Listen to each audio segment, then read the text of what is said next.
Assalamualaikum warahmatullahi wabarakatuh. Hi everyone.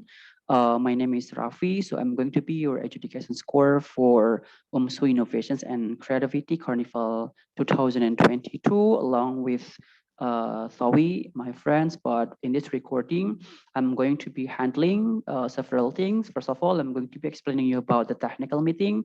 Second, I'm going to be also explaining you about the debate seminar. And last but not least, I'm also going to let you know about several equities for these tournaments. Since my friends Tantowi has thing to do, so I'm going to be explaining this all of things alone.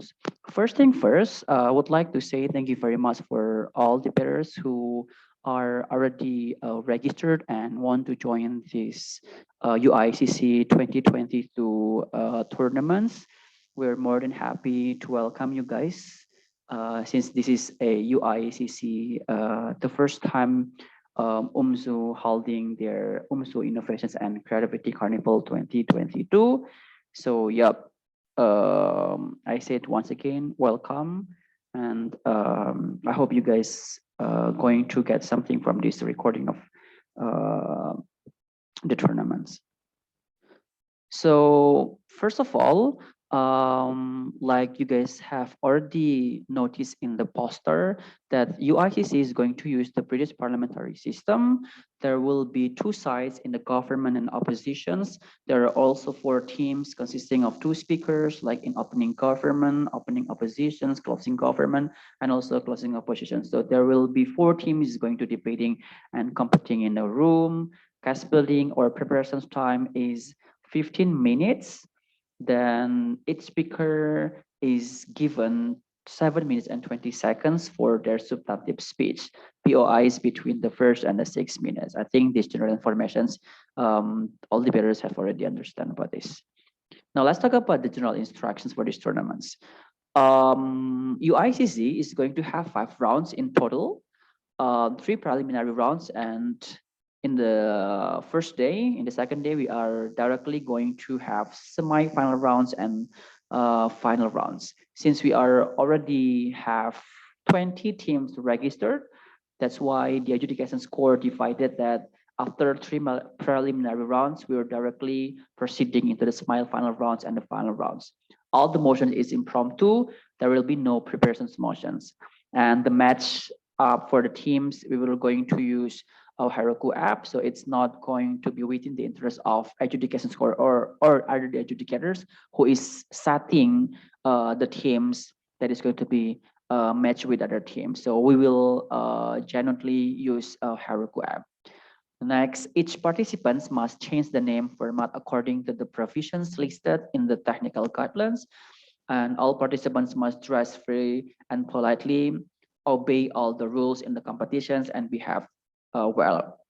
So as you can see in the screen, like once we have already launched the match up, and all debaters and adjudicators should change their names format. For example, for the debaters, you have to understand your room, round, positions, and the teams. For example, when you guys are debating in the room 2, then you have to make it as R2.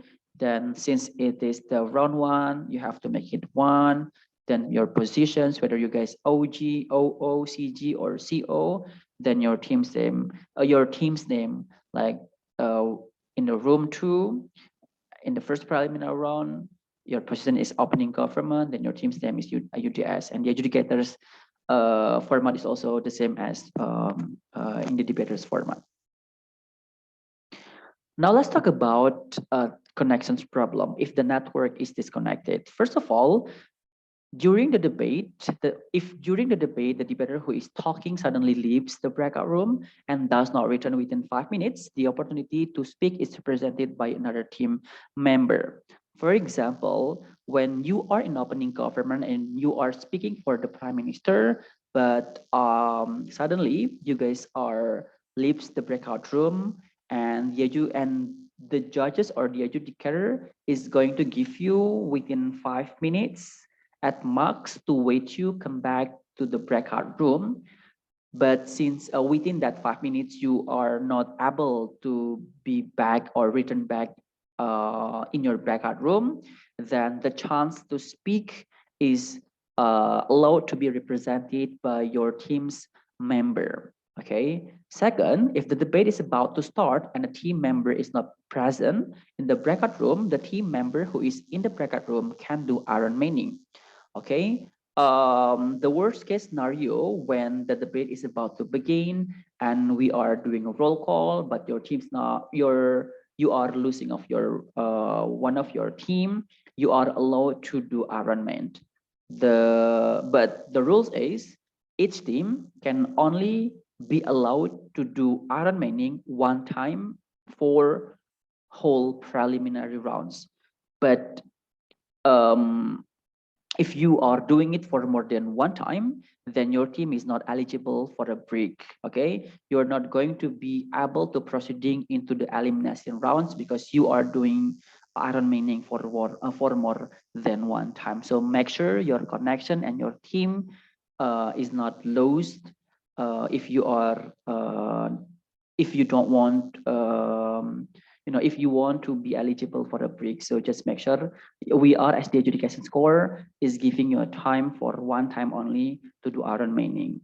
Next is if the adjudicators is interrupted in the middle of the debate will be paused until the judges return to the Zoom.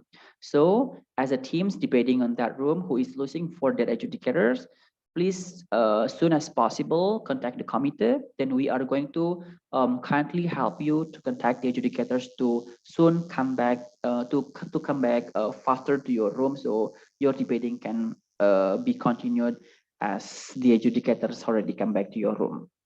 Last but not least, about resign. If the team wants to resign, please let us know as soon as possible. But the adjudication scores can say that we're not promising that you are going to get your monies back. So we're not going to return your bag anyway. So, but worst case scenario, if you still want to resign from this tournament, that's okay. But please let us know by tomorrow, right after you guys listened and watching this seminar on debate. Now let's talk about the structures or how the debates goes on. As I've told you previously, we have 4 teams debating in a room. We have opening government, we have opening oppositions, we have closing government, and we have also closing oppositions, right? So in each team, they have 2 speakers, okay? For example, in opening governments, we have prime minister and also we have deputy prime minister.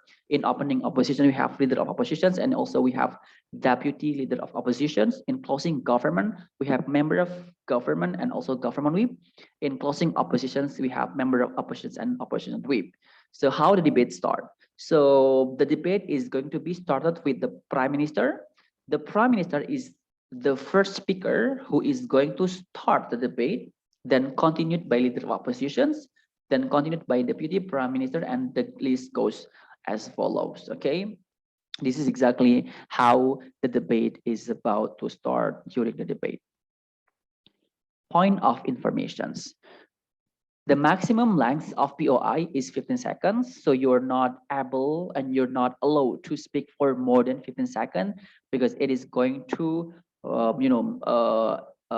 distract the speaker who is currently still speaking under the speech.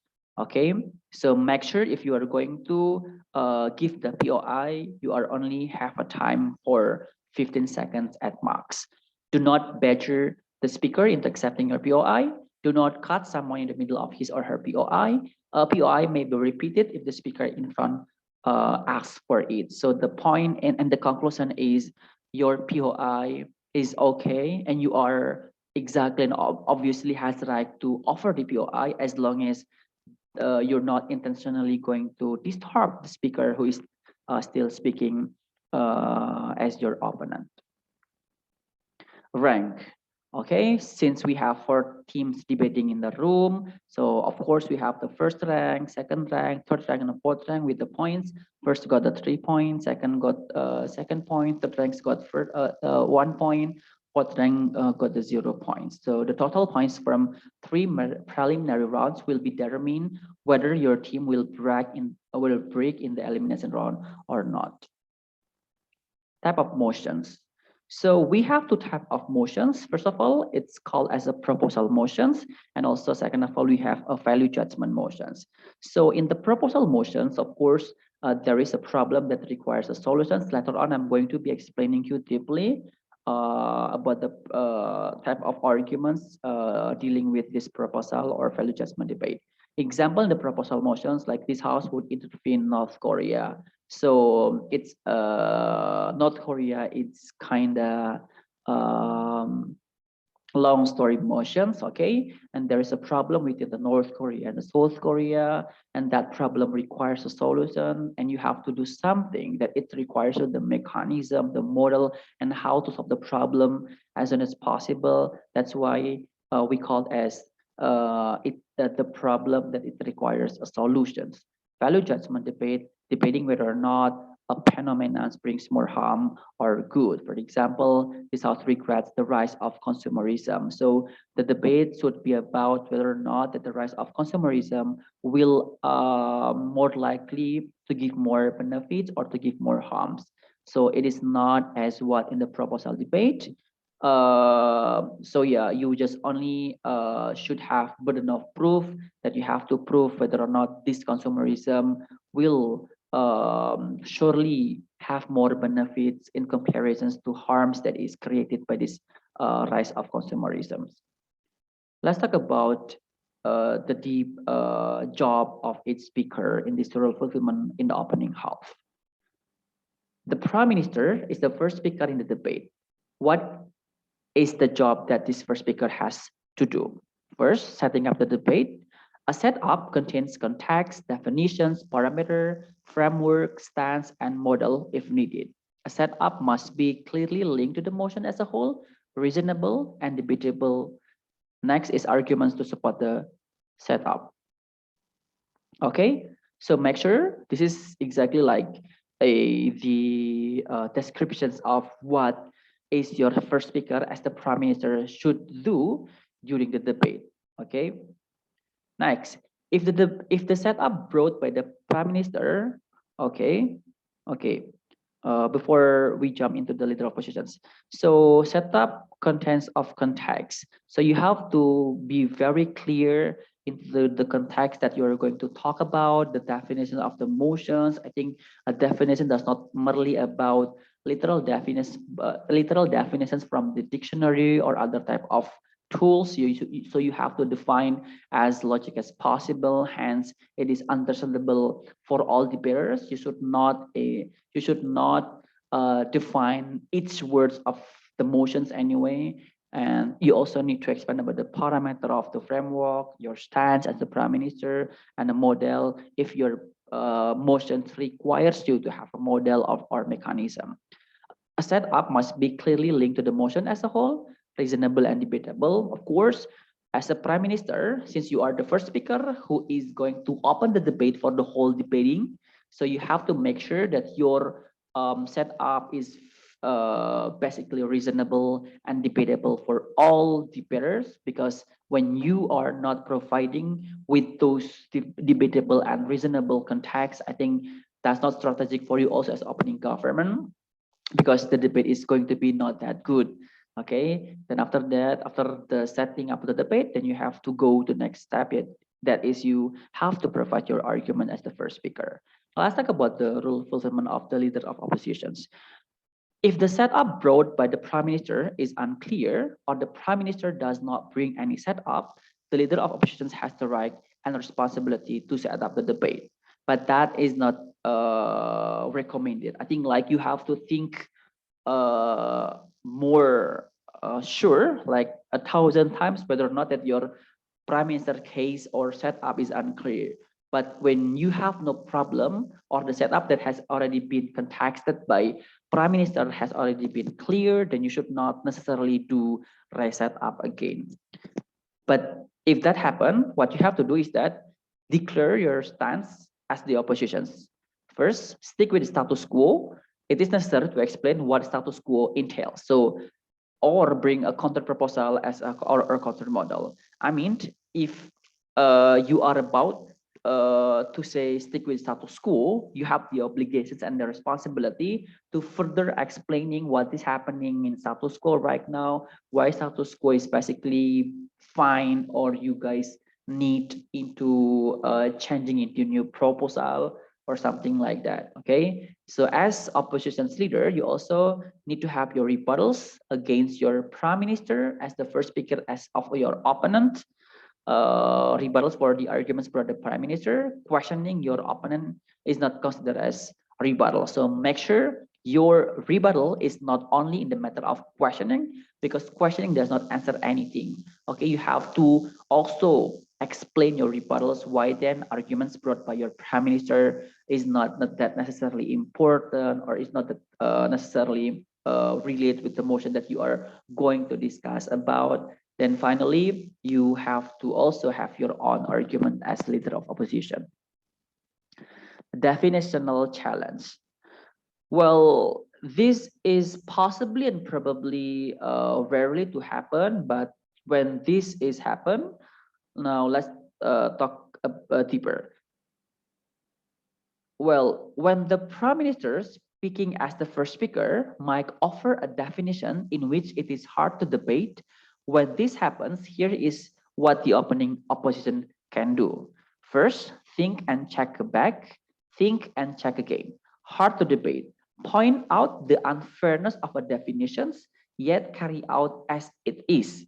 Example, this house would legalize same-sex marriage. For example, when the prime minister are explaining setting is only in Guatemala or uncommon, and you have to question back about whether or not that is true, whether or not that is relevant, whether or not that is, like reasonable or not, that whether or not that is, like debatable or not. So when you are already point out that unfairness, then you have to tell the adjudicator that that is unfair, and you have the right and obligations to raise it up and redefine again. Second, if it is impossible to debate, leader oppositions and only the leader oppositions may challenge definitions. For example, this house believed that USA should implement austerity measures. Setting is in the past like undebatable. So you have inherently have the right to challenge the definition, but that is not recommend. But that is not recommendations for all opposition leader. That's why I've told you that you have to think and check again whether or not the definition that is provided by the prime minister is debatable or not. If it is still okay and you can debate on the context that the prime minister brought in the debate, I think you have to still go and follow the context of the prime minister. Okay, this is still talk about definitions challenge. The leader of oppositions may challenge the definitions by first explaining why PM's definition is impossible to debate. Second, stating explicitly that the LO would challenge the definitions. Third, explaining the new definition and why this is much more reasonable definitions. And then you have finally need to bring your own arguments within the new definitions. Okay, only challenge the definitions when there is no other way. I've already explained to you. If the definitions brought by the prime minister is unfair but still debatable, point out the unfairness in, but proceed without changing the definitions. Remember that a definitional challenge will change the debate drastically and oftentimes not for the better. That's why think again and check again whether or not as a leader of oppositions, you have to define, you have to redefine the definitions. Now let's proceed into the role fulfillment of Deputy Prime Minister and Deputy Leader of Oppositions. First, rebuttals against the previous speakers. Second, you have to also provide your arguments to further support the team's case, deepening the level of analysis brought by the team. Most of the time, when I adjudicate some of the peers during the tournaments, they more likely the reasons why you guys somehow like lose in the debate because you sometimes cannot differentiate between your own argument as the second speaker and within your first speaker. Most of the time, you guys are doing a derivative speech, like repetition of the speech. That's how sometimes like adjudicators are not going to count your ideas because all just the same. So make sure when you are going to further support your team's case, that is definitely a new analysis. You are not necessarily to have a different arguments, like different title of ideas, but then you are required to further analyze of your first speaker. Hence, it is still count as a new analysis in the same argument as what have been already delivered by your previous speaker. Now let's talk about the rule fulfillment for a closing half. Rebuttals.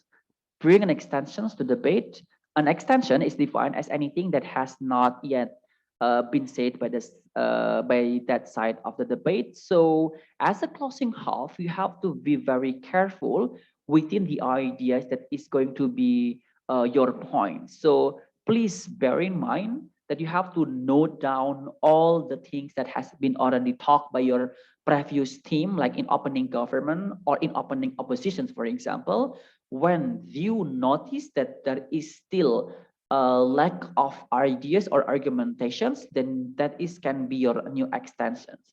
So what is extensions means in this slide?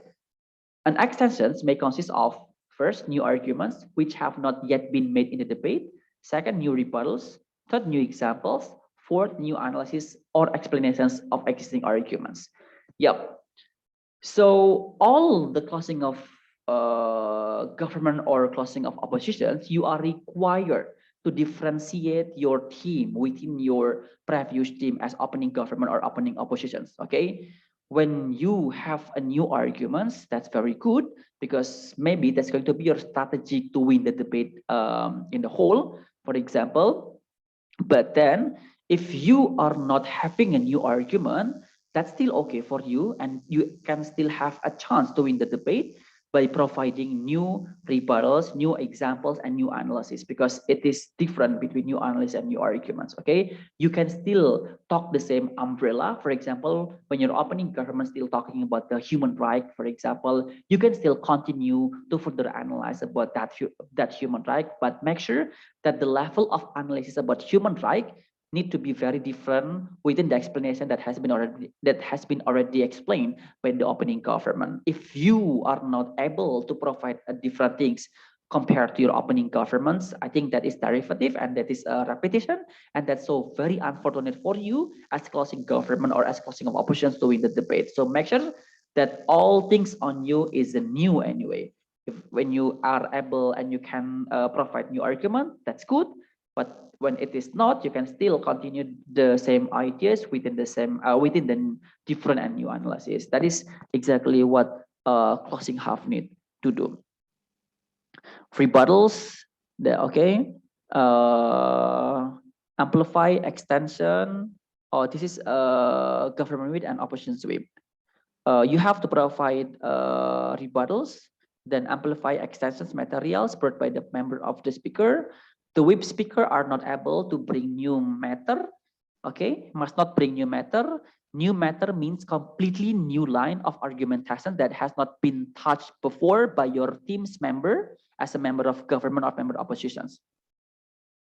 Must not bring new analysis, precedents, an example, extending an established idea are okay. New analysis, precedents, and example, extending an established idea are allowed. Strengthening, deepening your member substantive is okay, provided that the substantive has already been analyzed sufficiently in the member's speech. Okay, the point as a whip speaker is that you of course have to rebut all points that has been delivered by the previous opponents, but the thing that you are need to avoid is that new matter means that new arguments means that when your speaker on your team as a member of government or as a member of opposition has not say anything about the thing that you are about to explain, I think it's better for you not to explain about that, because that is called that will be counted as a new matter. But that's okay for you as a whip to further analyze the idea, the examples, and the precedents to extend and establish idea coming from your members of government. Okay, because your job, instead of only giving a rebuttals and breaking down all the points of your opponents, you also need to strengthen and deepening your members' substantive. Okay, in order that the whole package of your case is strong enough in comparisons or compared to your whole teams in the debate. So be aware, as a whip, you're not okay to bring new matter or new arguments, but it's okay to bring more about new analysis, new examples to extend your established idea that has already been introduced by your member of speaker.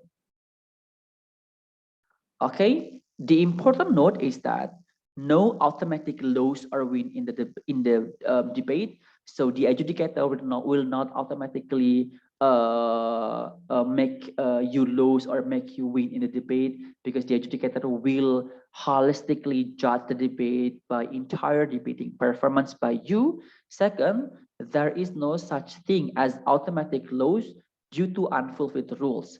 Rather, you would most likely lose because when you don't bring any extension as a member of government, or B, rebutting as opening oppositions, you are missing out opportunities. Okay, so bear in mind that there is no such thing as automatic loss just because maybe you are not fulfill your rules. For example, your duration speech is 7 minutes and 20 seconds, but unfortunately due some maybe obstacles, then you're not able to reach that time of duration speech. Maybe you can only speak for 3 minutes or 4 minutes. That's not automatically make you lose or directly just because you are not able to fulfill your times management.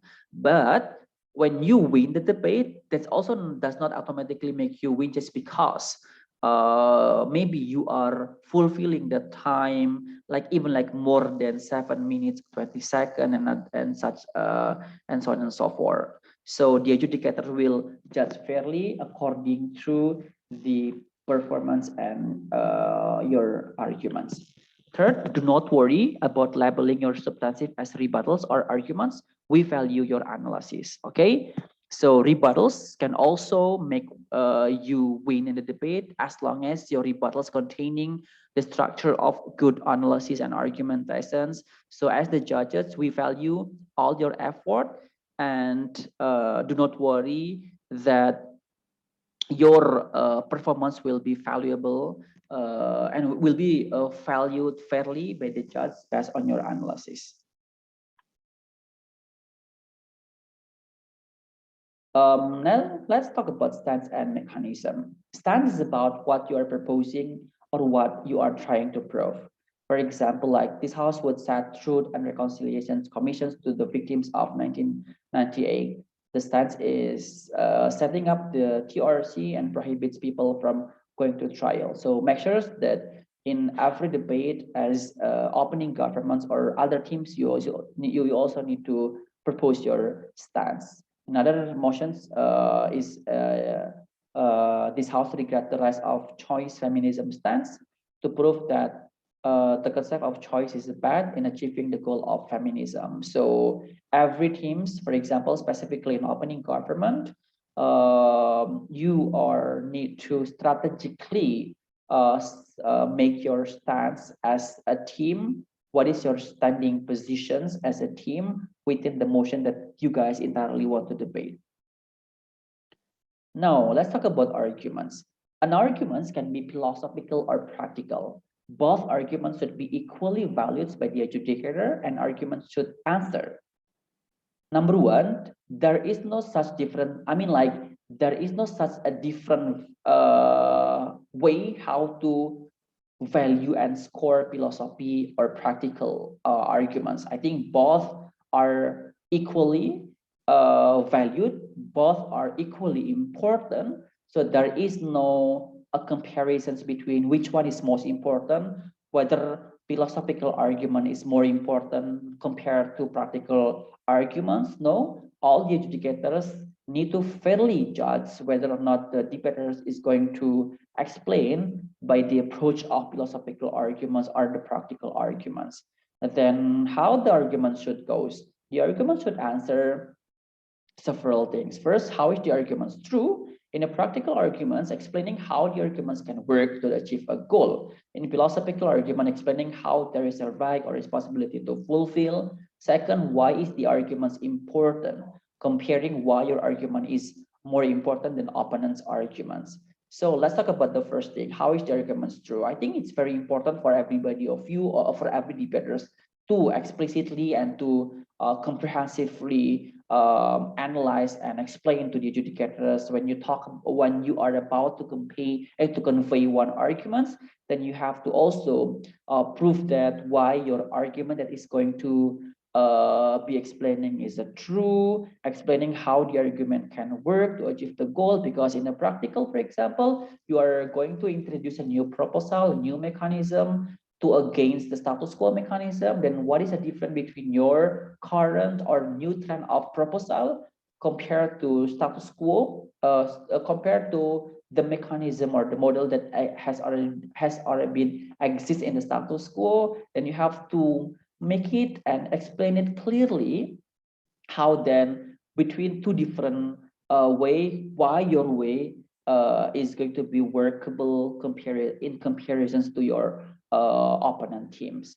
But in philosophical, you have to also make a comparisons why then there is a right or responsibility to fulfill as maybe as certain actor, as a government, as a feminist movement, as an environmentalist, and so on and so forth. Second, why is the argument important? I think it's very important to be noted by debaters that you have to compare why your argument is more important compared to your opponent's team. Because I think if you are not able to specifically differentiate between these comparisons, the adjudicator still hard to decide who is going to win the debate, and the teams that going to win the debate, that the teams who are able to compare comprehensively between the arguments, which one is the important things that is going to be noted by the adjudicators. Now let's talk about the types of arguments. We have the urgency. I think it's very clear, like something like urgence, you have to explain several things in these urgency arguments. First, what problems in status quo that needs a quick response from government? Second, show why status quo is not enough to solve the problem. Third, what harms could occur toward the actors involved in the debate if the government did not use affirmative proposal or government's proposals. Now, in conclusions, government felt that's why why should use this mechanism. Let's talk about what first one by one in the urgency motions. What problem in status quo that needs a quick response from the government?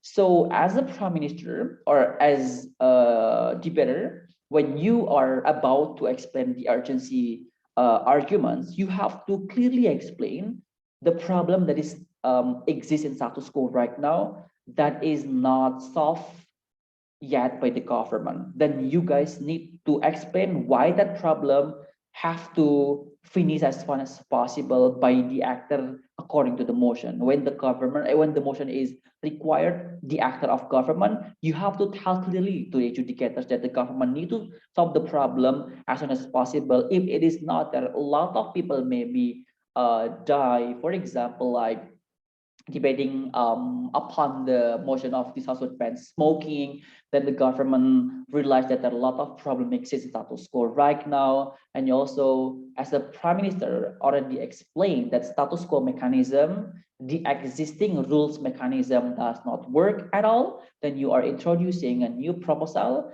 by proposing that as the government need to ban it. If you're not banning as a problem-solving way, then there are a lot of victims of smoking that is going to be affected by the status quo's problem. Second, show then why status quo is not enough to solve the problem.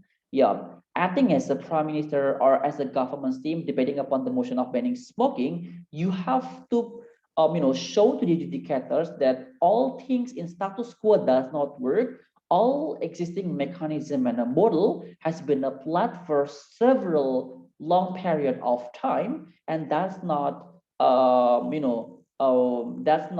reliable. That's not workable within the within the status quo. That still all problem exist more years to go. Then you have to explain that is not enough. When that is not enough, then you have to do something. Then you guys need to introduce about new proposal, new mechanism, new model, new way that is comparatively different in comparison to the status quo mechanism that has already been exist from long time ago.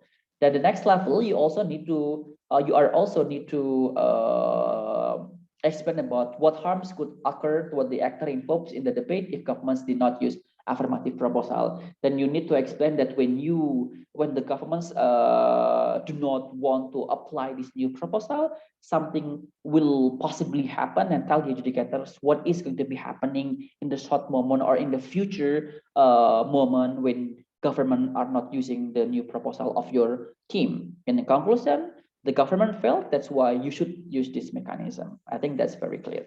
Now let's talk about the justification or philosophical ground. Three things that are that may be used you guys for you when you are about to speech as justifications or philosophical ground.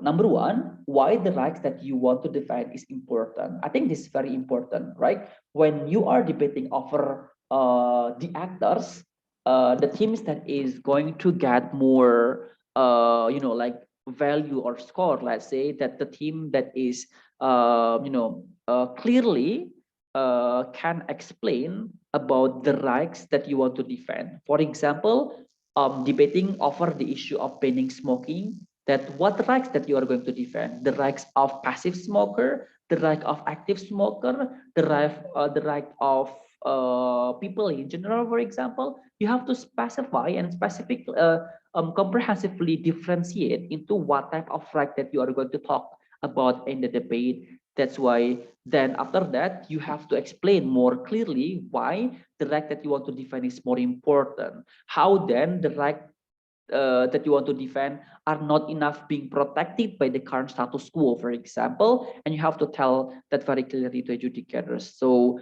we, as the adjudicator, can understand, oh, okay, that you are going to define the rights of victims, for example, as the passive smoker, and why it's important, and you have to answer that questions. Second, why your proposal will not harm the other actors. Yeah, when you are introducing a new proposal, you also need to explain further why then your new proposal is not going to hampering and jeopardizing the actors that is involved in your society in the whole. So make sure that your proposal is friendly to all level of actors. That is why it is okay to apply new proposal in status quo as opposed to the mechanism that has been already existing in status quo from so long time ago.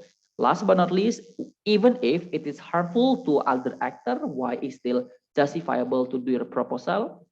Okay, when you finally consider that is perhaps or possibly your new proposal is going to harmful to the other actor, why still okay and why still justifiable to be applicable to your proposal, and make a comparison why sacrificing certain actors to reach the goal in the long term that is going to protect more people in the long run, why that's okay and why still justifiable, and you may put in your justification or philosophical ground type of arguments.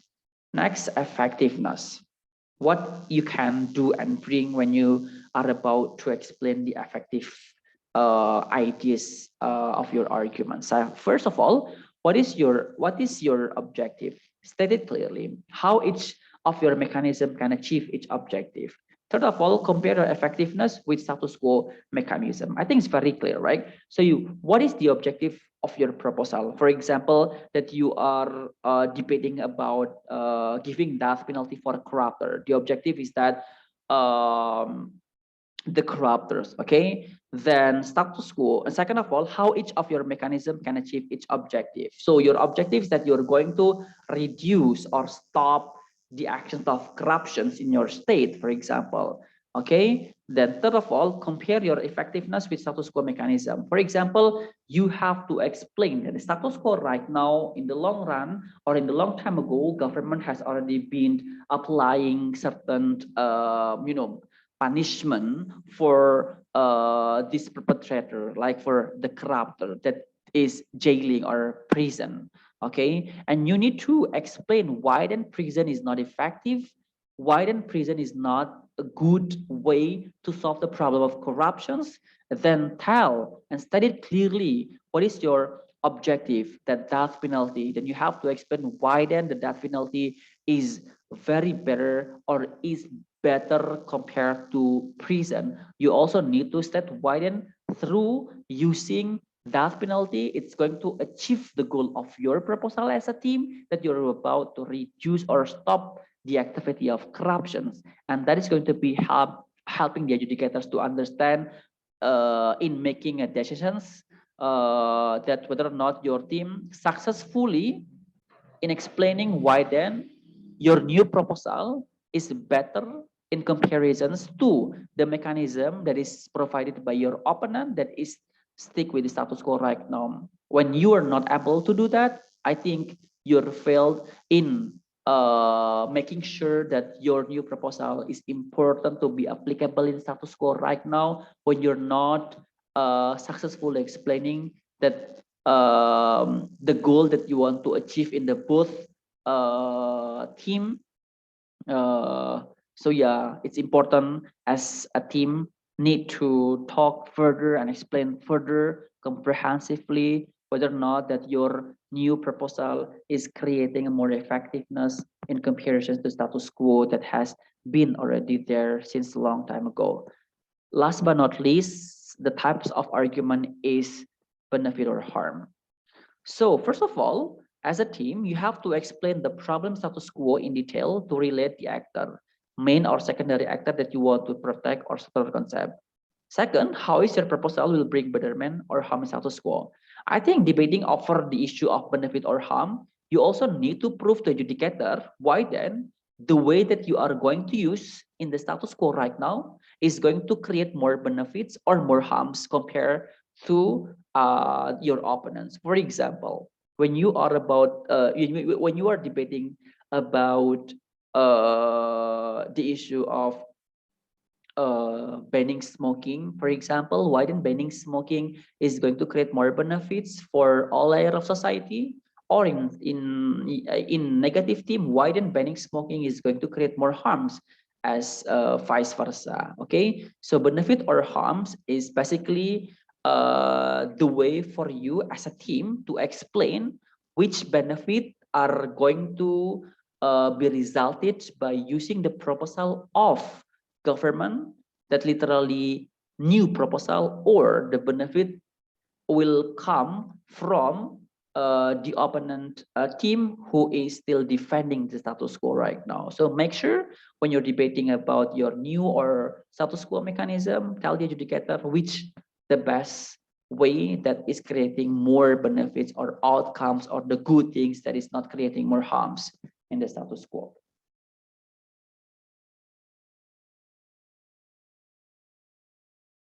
Okay, I'm going to, that is all about a seminar on debate. So when you guys still have a questions more about this seminar on debate, you may directly contact both of us. You either contact me, Rafi, or Towi. So we are going to respond through maybe chat in the group, or we're directly going to explained by have a call with you. So it's different. It's depend on what you want us to respond and answer your questions.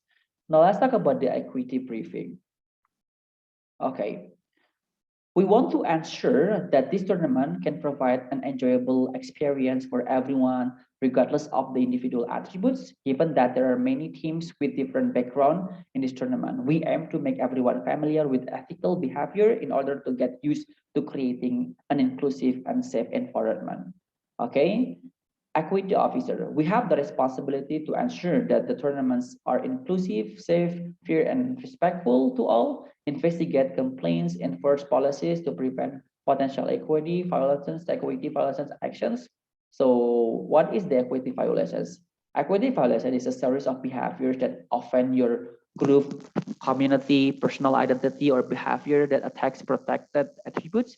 This behavior includes, but are not limited to, oppressions, mocking, direct or indirect discriminations, violence, sexual violence, slander, fraud, even an attempt to violate ethics. Okay, so since this is an online tournament, so the adjudicators may not able to reach you directly. So we hope everyone understand to respect the diversity that we have. Okay, just because you are about to win the debate does not mean that you have right to mock your other team, to judge their skin color, to say them they are stupid, for example, to say that they are not good enough in debating, for example. I think every one of you are just the same. We understand that every one of you is going to reach and how to win the debate, but please make sure that every one of you also have right and chance to enjoy the tournaments, to get more experience and experience. So please bear in mind that we as equity officer will directly respond when there is a case. So you guys can report to me, Rafi, to all adjudication score, or the adjudicators also can note that maybe you finally find out that one team or several teams doing and break this equity, then all the adjudicators and debaters feel free to contact the adjudication score to report what type of problem that is facing by the teams in your round, and we will directly going to respond by the several way. For example, we're going to call you, but we're not going to directly shame on you in the Zoom, but we will approach you personally when you are not when you don't want to listen. Then we are going to do the next step of warning. But I hope and I wish every one of you are the intellectual debater, which is prioritize how to respect somebody else. This is type of protected attributes: the age or age group, caste, indigenous culture or identity, the ability to argue or institutional affiliation, disability, gender and sexual identity, illness, intersex status, language and or accents proficiency. I think what when you think that you are an intellectual debaters, I think that you will not do these violations. Or when you're coming from a generous or outstanding varsity and you think that you are good enough, and then you are going to convey that your opponent is not as best as you, but please do choose the best word choice in representing your ideas, rather than you just like mocking or doing a discrimination or humiliating your opponents. And I believe that every one of you will not do that anyway. And this is a lot of things that is being protected by equity officer. Okay, let's talk about the concern. Do not record debates, take photos or screenshots of anyone without that person's consent. Consent is very important. If you want to have a debate recording or taking a photos of your favorite debaters during this tournament, or screenshot anyone within your debating your debate competition, you have to ask first permissions from the individual that you are going to record, you're going to take photos. Because if you are not asking their consent, I think that is a crime, and we are going to warn you that you're not allowed to do that. Next, please pay attention to the speaker's preferred method of interrupting. For example, do not verbalize yourself and urge them when they specifically mention that they prefer chat rather than verbal interruptions. It is very simple for some of you, but you have to pay attention. When the speakers, before they start their speaking and they are saying to the adjudicator that the preference of the POI through chat box compared to unmuting, then you have to respect the way that they choose. When you are breaking that, we think that we have to warn you that you should not do that. The next is the please refrain from making condescending expression when the other person is speaking. This also applies to other forms that aim to mock your opponent. For example, that when you are not agreeing towards some ideas that being conveyed by your opponent, you should not, you know, refrain by making such weird expressions to show that their ideas bad, for example, to show that you're not agree with their ideas. I think that is not proper to do that, and it's type of, or it is a form of mocking, and you should not do that in these competitions. Note, equity policy applies throughout the competitions, not only during debates but also during breaks, socials, announcement, etc. Equity applies through any medium and format: Zoom, Discord, other platform used in the competition, be it through text, audio, video, and other possible formats. So bear in mind, you should pay attention on this. This applies to all parties: debate, adjudicators, CAP, coach, observer, committee. It's not only for debating, for debaters who are debating this tournament, but also it applies for all actors involved in this tournament. For example, for just remind us as the adjudication score, for example, when we are making such violation, you also need to warn me, to warn Tantawi, as it is breaking down the violations in as a quality officer, the coach, the observer, and the committee, because we want to make sure that this tournament is going to run properly without any some of violation that is done by every one of us. Last but not least, by entering this tournament, each party agrees to be bound by the equity policy, because we are all just the same. So just be respectful, and we have to respect each other within this competition. Official or formal complaint: what you can do when you have a case and you have to report to adjudication score. First of all, you can file a formal complaint when you have an equity violations and you want all parties involved to be investigated. Second, official complaints cannot be made anonymously, which means that you must provide the names and the names of the parties involved after you submit your complaint. Next, we will talk to you and the parties involved to fully understand the situations. Next is we will conduct a thorough investigations and determine whether an equity violations did occur. We will also ensure if any actionable follow-up actions are taken. Please note that you can withdraw your submissions, report, or complaint at any time.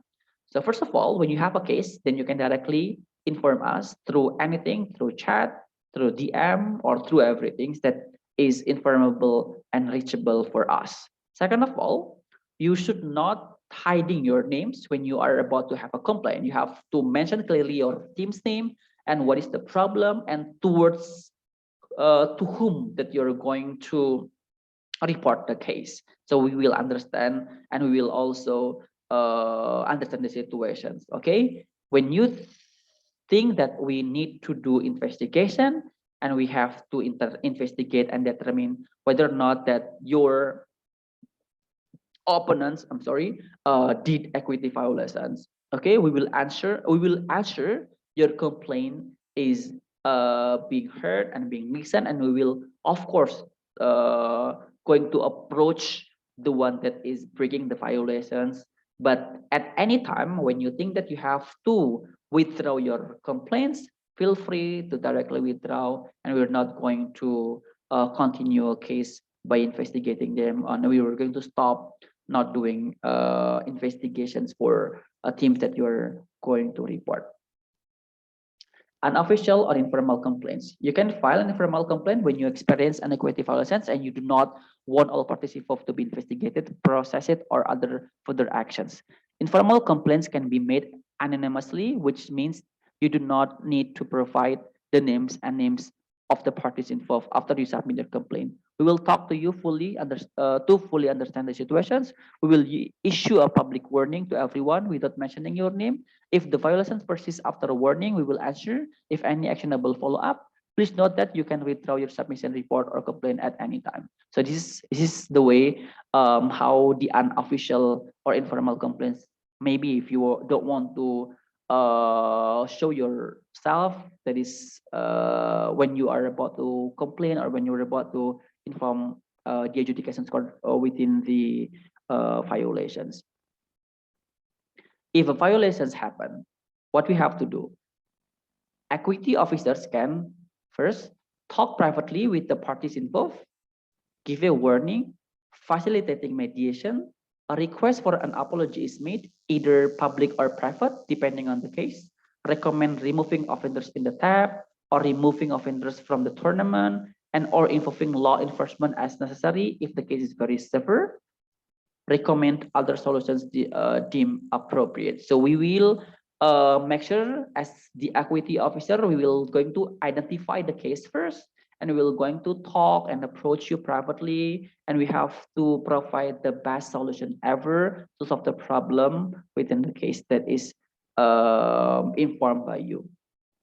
So guys, I think that is all the seminar on debate, the technical meetings, and the equity explanations by me, Rafi.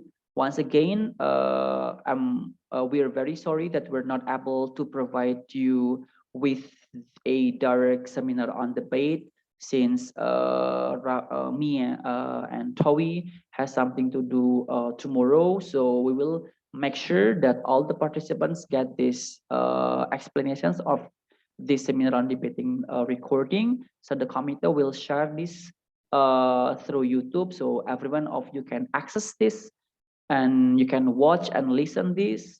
I hope that this recording may be used for all of you. But then I'm very sorry for all